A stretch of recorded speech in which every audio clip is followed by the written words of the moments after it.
Good morning, YouTubers. This is Texas Sportsman here.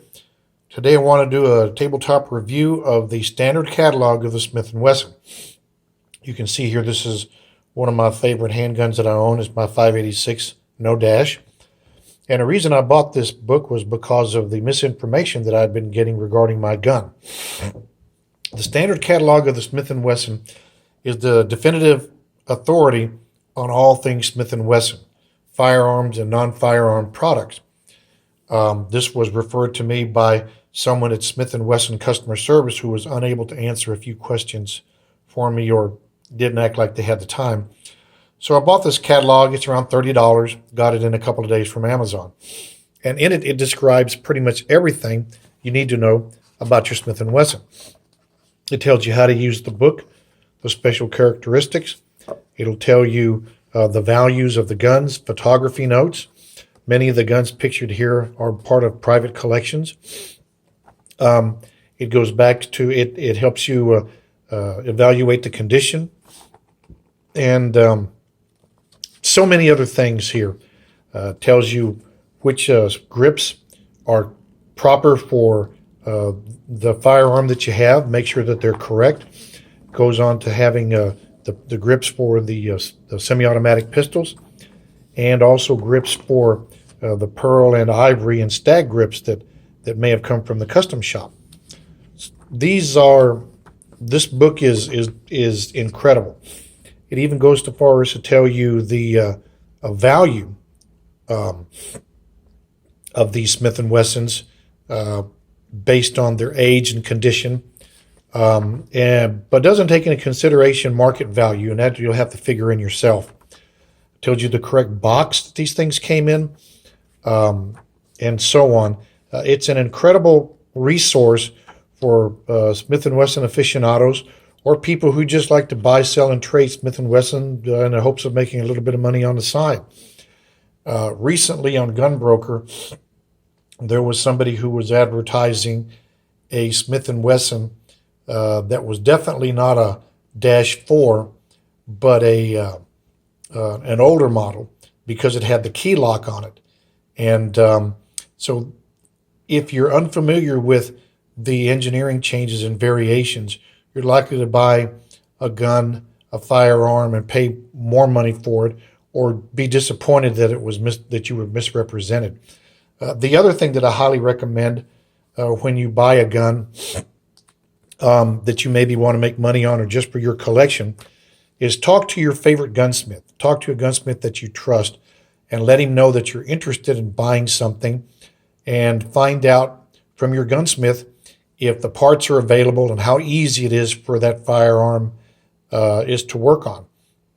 My gunsmith will let me know at the very beginning whether or not parts are available, whether or not they're easy to work on, and if they work on them at all. Some of these firearms tend to be real delicate, and they just rather not accept the responsibility of working on them.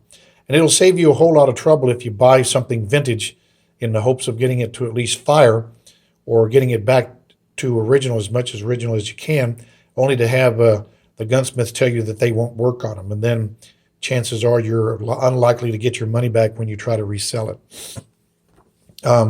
So this is a valuable resource. There's a lot of information here that you're going to find extremely fascinating. It goes from the revolvers to the first semi-automatics to their custom guns. They're just reams and reams of information in here.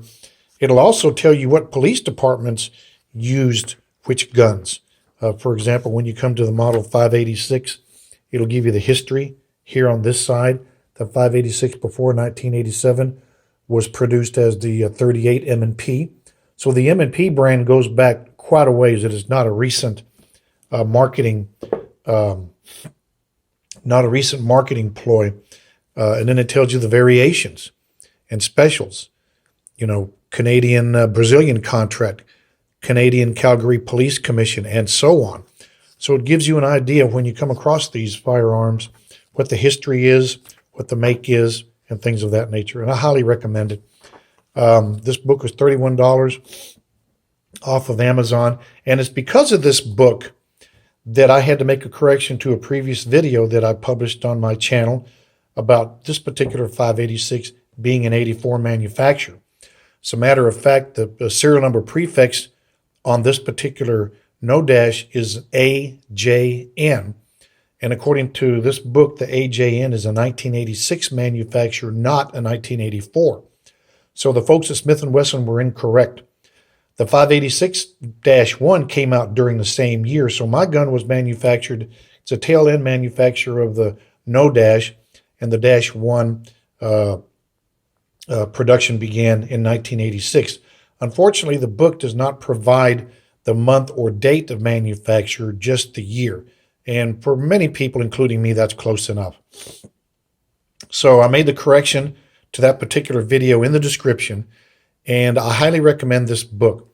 Now, while I was researching this book, I also found out that there is a standard catalog of Colt, standard catalog of Ruger, and they have standard catalogs of other firearms.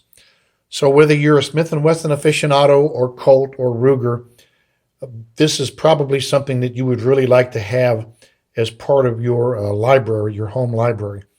I highly recommend it. If you have any questions, please leave them in the comments section, and please subscribe. And the standard catalog of the Smith & Wesson 4th edition. Try to get the most current edition as you can, because it'll have the most updated information. And I wish I'd had this gun. I wish I'd had this book months ago. Anyway, this is Texas Sportsman. Have a good day.